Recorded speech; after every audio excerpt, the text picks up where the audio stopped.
যাকে অনেক বিশ্লেষক ব্যর্থ রাষ্ট্র বলে তকমা দিয়েছিলেন, সেই পাকিস্তানই এখন বিশ্ব রাজনীতির মধ্যমণি।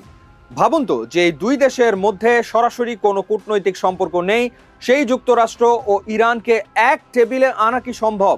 অসম্ভব মনে হলেও এই অসাধ্য সাধন করেছে পাকিস্তান।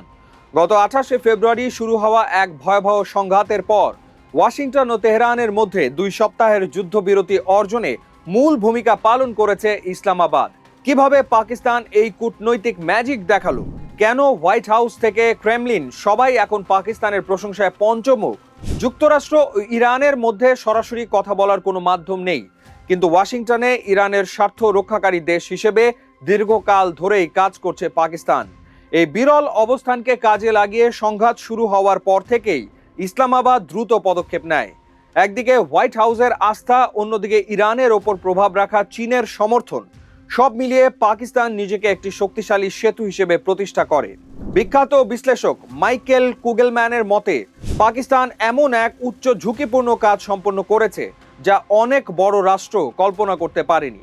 এই সাফল্যের সবচেয়ে বড় ধাপ ছিল 29 ও 30শে মার্চ পাকিস্তানের পররাষ্ট্রমন্ত্রী ইসহাক দারের নেতৃত্বে ইসলামাবাদে বৈঠকে বসেন সৌদি আরব, মিশর ও তুরস্কের পররাষ্ট্রমন্ত্রীরা। শুরুতে এই উদ্যোগ ব্যর্থ হওয়ার আশঙ্কা দেখা দিলেও পাকিস্তান হার মানেনি। প্রধানমন্ত্রী শাহবাজ শরীফ ও ইসহাক দার সরাসরি যোগাযোগ করেন ওয়াশিংটন, মস্কো, বেইজিং এবং ইউরোপের প্রভাবশালী নেতাদের সঙ্গে। লক্ষ্য ছিল একটাই, একটি লিমিটেড সিজফায়ার বা সীমিত যুদ্ধবিরতি। এই কূটনৈতিক লড়াইয়ে কেবল রাজনীতিবিদরা নন, পাকিস্তানের সামরিক নেতৃত্ব অসামান্য ভূমিকা রেখেছে। সেনা প্রধান ফিল্ড মার্শাল অসীম মুনির সরাসরি প্রেসিডেন্ট ডোনাল্ড ট্রাম্প ও শীর্ষ মার্কিন কর্মকর্তাদের সাথে যোগাযোগ রক্ষা করেন। অন্যদিকে পাকিস্তানি কর্মকর্তারা গোপনে যোগাযোগ রাখেন ইরানের রেভলিউশনারি গার্ডসের সাথে। এই ডুয়েল চ্যানেল বা দ্বিমুখী যোগাযোগই ওয়াশিংটন ও তেহরানের মধ্যকার দীর্ঘদিনের অচলাবস্থা ভাঙতে সক্ষম হয়। এপ্রিলের শুরুতে পাকিস্তান একটি সুনির্দিষ্ট যুদ্ধবিরতি কাঠামো প্রস্তাব করে, যেখানে কেবল ইরান নয় বরং লেবাননকেও অন্তর্ভুক্ত করার একটি অপ্রত্যাশিত দাবি পূরণ করা হয়। বিশ্লেষক ওয়ালি নাসর বলছেন, এটি ছিল বড় সাফল্য। পাকিস্তানের এই যুদ্ধবিরতি কাঠামোয় সমুদ্রপথগুলোতে উত্তেজনা কমানোর বিষয়টিও গুরুত্ব পায়, যা বৈশ্বিক বাণিজ্যের জন্য ছিল অত্যন্ত জরুরি। ফলস্বরূপ 7 এপ্রিল 2 সপ্তাহের যুদ্ধবিরতি ঘোষণা করে ওয়াশিংটন ও তেহরান। এই সাফল্যে সারা বিশ্ব এখন স্বস্তির নিঃশ্বাস ফেলছে। জাতিসংঘ মহাসচিব অ্যান্তনিও গুতেরেস একে স্বাগত জানিয়েছেন। কাজাখস্তানের প্রেসিডেন্ট থেকে শুরু করে British high commissioner Jane Marriott সবাই এক বাক্যে পাকিস্তানের ভূমিকার প্রশংসা করেছেন। মালয়েশিয়ার প্রধানমন্ত্রী আনোয়ার ইব্রাহিম এই পদক্ষেপকে স্থায়ী শান্তির পথে প্রথম ধাপ হিসেবে দেখছেন। এমন এক সময়ে পাকিস্তান এই কৃতিত্ব দেখালো যখন দেশটির অভ্যন্তরীণ রাজনীতি ও অর্থনীতি নিয়ে অনেক সমালোচনা ছিল। কেন পাকিস্তানি এই মধ্যস্থতায় সফল হলো? এর উত্তর লুকিয়ে আছে দেশটির অনন্য ভৌগোলিক ও কৌশলগত অবস্থানে। পাকিস্তানের সাথে ইরানের দীর্ঘ ও সংবেদনশীল সীমান্ত রয়েছে, আবার ঐতিহাসিকভাবেই যুক্তরাষ্ট্রের সাথে তাদের গভীর সামরিক ও নিরাপত্তা সম্পর্ক বিদ্যমান।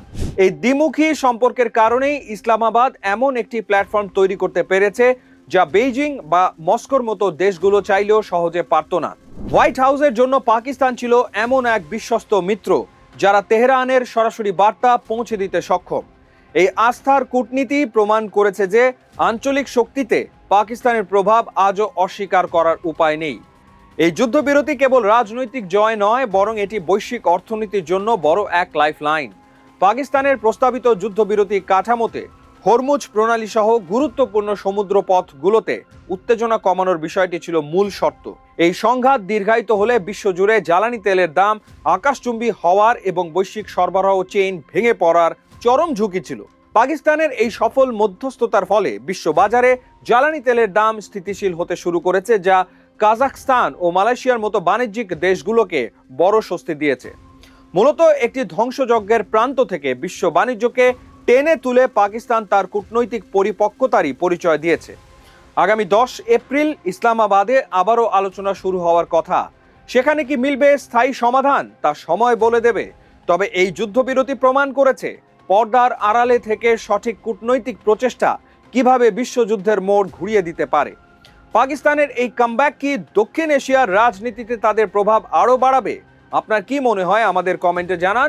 ভিডিওটি ভালো লাগলে শেয়ার করুন এবং আন্তর্জাতিক রাজনীতির এমন গভীর বিশ্লেষণ পেতে সাবস্ক্রাইব করে সাথেই থাকুন।